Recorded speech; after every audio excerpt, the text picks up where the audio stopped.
retired U.S. Army Lieutenant Colonel Daniel Davis. Colonel Davis, thanks for being here. You know, I'm looking down Thanks at for my having me notes here. because critics, absolutely, critics say that highlighting, that what this does is that it highlights what some say is stress between the president and military leaders. What do you say? Yeah, I mean, I think that's probably accurate. But, you have to really look beyond the politics of the issue because that's really hard to do in this case, especially because they both work for the president. But there are some fundamental issues at play here that need to be addressed. And that is, number one, when you're talking about bringing active duty military troops into the United States, you have to understand that the active troops are primarily designed and trained to kill enemy forces, where you have the National Guard that's specifically trained in de-escalation techniques, crowd control, and the like. And if there's going to be any of that, it needs to be the National Guard first, and then the federal, state, and local law enforcement officials. If it gets out of hand, then you can talk about bringing in the active forces. But that needs to be really a last resort in this country.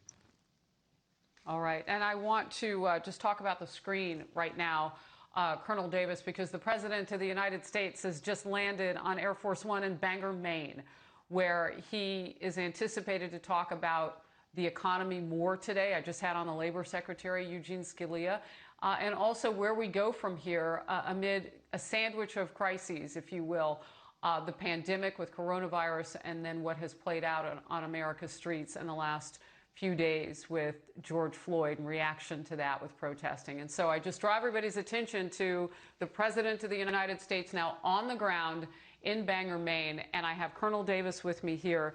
How critical is it that the President has, what you say, an area to work on with his military leadership, or has that always been for every president?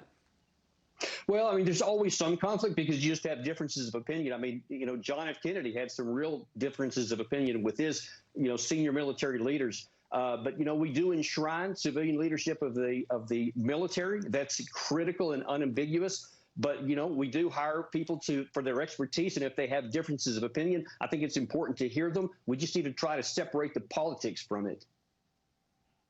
All right.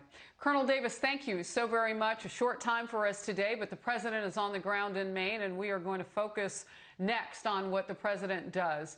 Thank you so very much for watching Outnumbered Overtime. It has been an incredible week of news, and I am honored that you trust Fox News to be the place where you get it.